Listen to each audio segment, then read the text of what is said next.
You know what I hear a lot? God did not make a perfect world.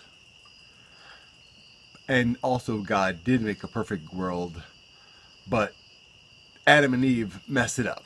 It's their fault. They blame Adam and Eve. God made a perfect world. God made Adam and Adam and Eve are the reason everything got fucked up. So basically, God is the worst parent ever. If there were other gods, they would have taken Adam and Eve away from him. It, whatever God is, and put him into protective custody. So here's the deal. God, you just created the universe. What are you going to do? Well, I'm bored. I think I'll make some kids out of dirt.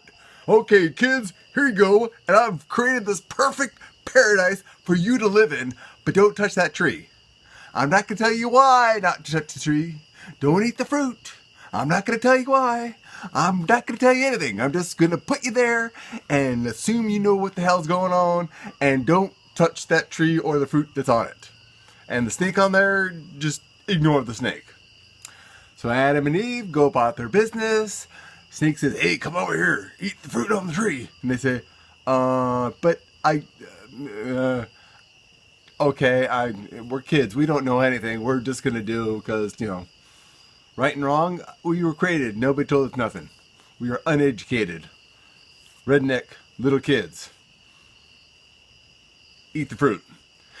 God comes forward and says, what the fuck are you? I told you, goddamn God, don't tear everything apart and kill everything and destroy everything, kick you out naked and make you sinner, you fucked it up, you little bunch of shits.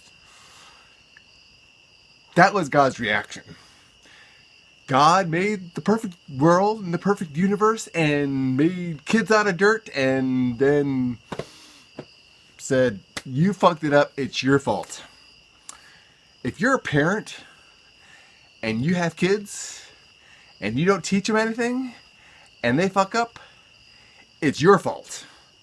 You're to blame for your kids. So God is completely useless and pathetic and a redneck piece of garbage, as far as I'm concerned, if there was a God. Because why would you create something and the first thing he does is fuck up and you blame it? And for the rest of eternity, it's the kid's fault and all the descendants, it's their fault. And God did not create a perfect world. Then why is it a God? If it's a God, why wouldn't it have created a perfect world? What's the point of creating something that's fucked up right away? I mean, why do you trust a God that screwed it up immediately and then blame the kids? I'm just saying, logically, you are adoring and going, oh, God, save us. And he fucked up, like, what, day 2, 3? I forget which day God made Adam and, well, actually it was Adam and Lilith, if you ask the Jews, because they were both made out of dirt. And then he, for whatever reason, didn't like Lilith, and so Lilith went away. And he said, well, I got to make another one. The one out of dirt I didn't like so much. The guy worked out pretty good, so I'm going to take part of him. Let's grab that rib out of there and let's make a woman out of that. Why would you make something out of dirt and then take something from that and make another? It's the logic of this that is really warping my brain. You've got this horrible parent that made kids out of dirt, didn't like them, they fucked up, he blamed the kids, and for eternity said, you're out of here, you've destroyed it, it's all your fault, and now everyone is going to suffer because of you unless they praise me and say that I am the perfect God and I'm number one. Unless they say I'm the guy, no other guys can be, they can't like anybody else. They can only like me. And if they don't like just me, they're going to hell for eternity. And I'm not going to tell them that. I'm just going to assume they know. This is the logic of your God. This is the God you believe in. This is what that God has got to be thinking. It's the kids' fault. They suffer. I ain't going to tell them anything. They got to figure it out for themselves. And if they figure it out wrong, then they're going to hell for all eternity to suffer of gnashing in teeth and all that. This is your God. This is the God you believe in. This is the one you think is going to save you. The one you're praying to, saying, God, protect us. And when something good happens, it was God. When something bad happens, it was your fault because you're a sinner. Birth defects are a product of sin. I hear that a lot too. How is birth defects a product of sin and injury and sickness but those are a product of sin, but health and happiness and good things is God bestowing its grace upon you. I don't get it. Explain it to me. Because that it doesn't make any sense. It hurts my head to think you think this omnipresent, this superpower that's capable of anything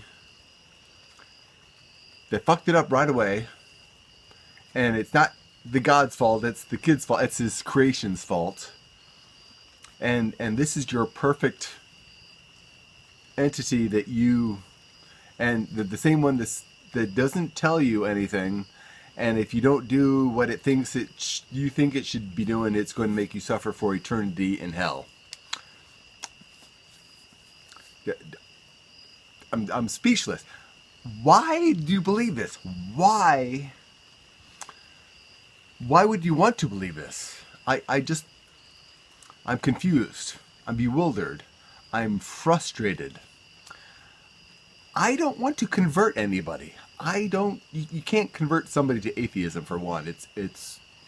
You can't, because it's converting to not believing. You can't do that. But I'm not trying to convince you that God's not real. I'm just trying to get you to see the logic of why believing God is real is kind of cuckoo. I don't want to make you stop believing. I want to shine a light. I want to open a window.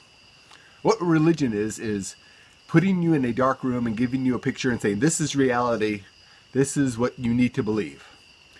What I'm wanting to do is to open a window in that room and say, look out the window. That's reality. That's real. The picture you're looking at, that's Cuckooville. Out the window, that's real. You can choose the picture that you've been told is real, or you can look out there and say, oh, wow, that makes sense. Where the picture is a guy on a boat full of animals, sealed up shut, surviving 40 days and 40 nights because your God covered the planet in water because his perfect creation pissed him off and he killed everything. Killed the women and children. This is your beliefs. Why isn't Harry Potter real? Harry's in a book. There's no evidence that Harry Potter isn't real. And I like to use that example.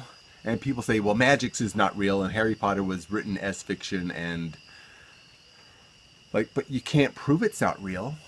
Santa Claus, you can't prove Santa Claus is not real. And you can't even take the stories of Santa Claus. And you can't just say, well, like the flying reindeer is just a metaphor because they were really, really fast. And the world was actually just a small village that Santa Claus and the story just got exaggerated, but Santa Claus is actually real. You believe things that are crazy, and things that are crazy you don't believe. Because it's not mental illness. It's not sanity. What is it? What do you believe? Why do you believe it? Why would you want to believe it? So anyhow, I'm Tom, your friendly neighborhood atheist, and I'd like to say Godspeed and good luck in your journeys and your travels, and I hope you have a good and wonderful life, and that one day you'll say, yeah, why did I believe in God? That was nuts.